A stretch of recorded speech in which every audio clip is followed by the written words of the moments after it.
we'll probably see a lot more interest in the bed sector as we go forward, because residential rent can react quite quickly compared to more sort of commercial sectors.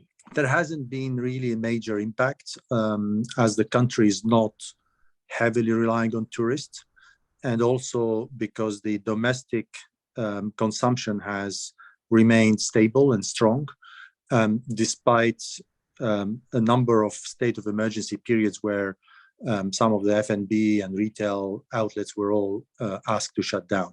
So from that perspective, actually the country is doing relatively well, and there are actually recent GDP figures issued earlier this week where it shows that based on last quarter GDP, we are pretty much back to pre-pandemic level for REIT GDP.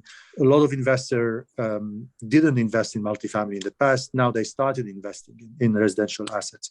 And that's mainly because it delivers that stability that everyone's looking for when other asset classes are all, I would say, struggling with either lack of liquidity or volatility or uncertainty.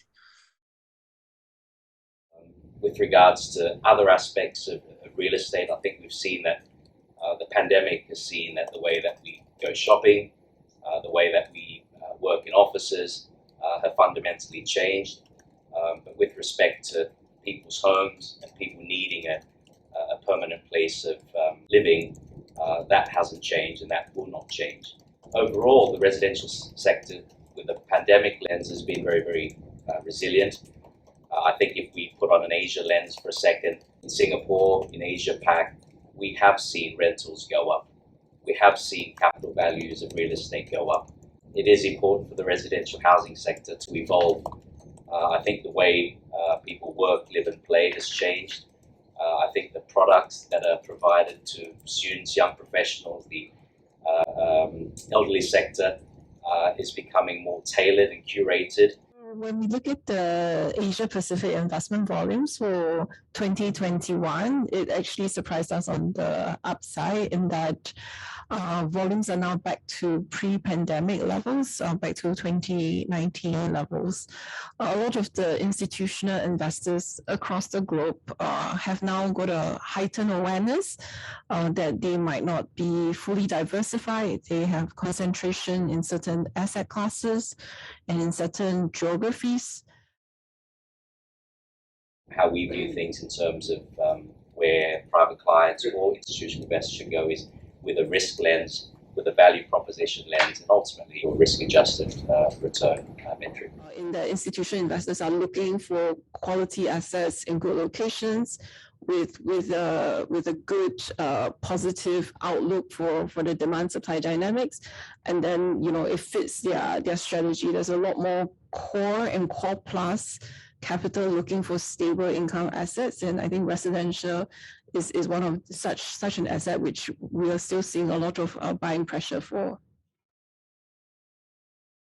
In the UK in particular, and we're seeing this starting to come through in other countries as well now, is that assets which are below a minimum threshold energy performance rating, in the UK we call it an EPC, an energy performance certificate, will essentially not be able to be let to tenants if they have a rating below a certain amount. So in 2025, if you're below a rating F, then you will not be able to lease your properties. And this is commercial and residential. Some of the efforts that we've seen actually came from the lenders. So we've seen this on a recent project we worked on where this particular lender, and not all lenders are doing this, but this particular lender is offering us to reduce their pricing during the loan term if we achieve a certain ESG features.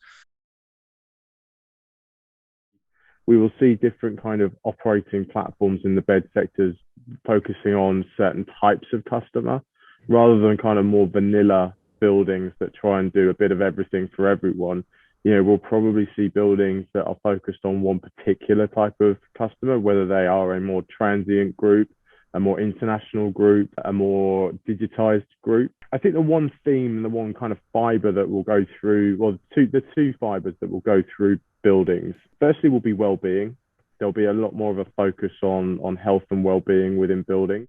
but also probably more from the human side of well-being as well, making sure, if we're staffing buildings, making sure those staff have a level of care training for the residents. That's very important for student accommodation. There was an increase in investment into multifamily assets in Asia Pacific, and there was a lot of questions about whether this was simply cyclical or it's structural in nature. I do believe that the drivers are structural because it's after decades of favoring owning over leasing that we are now changing our stance because of maybe lack of affordability or people's need to move between cities. Historically, the market has always in Asia Pacific been confined largely to Japan, but it's widening out to the other countries as well. So I do think that these factors would mean that we are in the middle of a structural change, and we'll see more product, more residential REITs in this region, like in the US and Europe.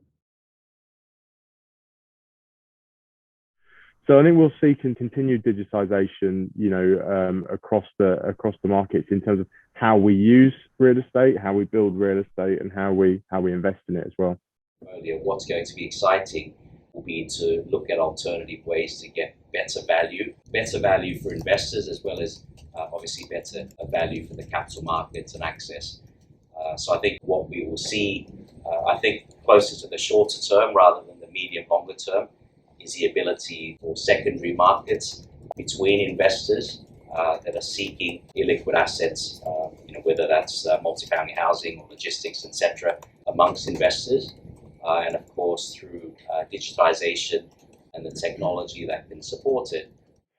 So they have a fully digitized program that allows people like all of us to lend against properties for minimal amounts, so from £100 upwards, and you can invest alongside institutional investors like JP Morgan, HSBC, Goldman Sachs, etc.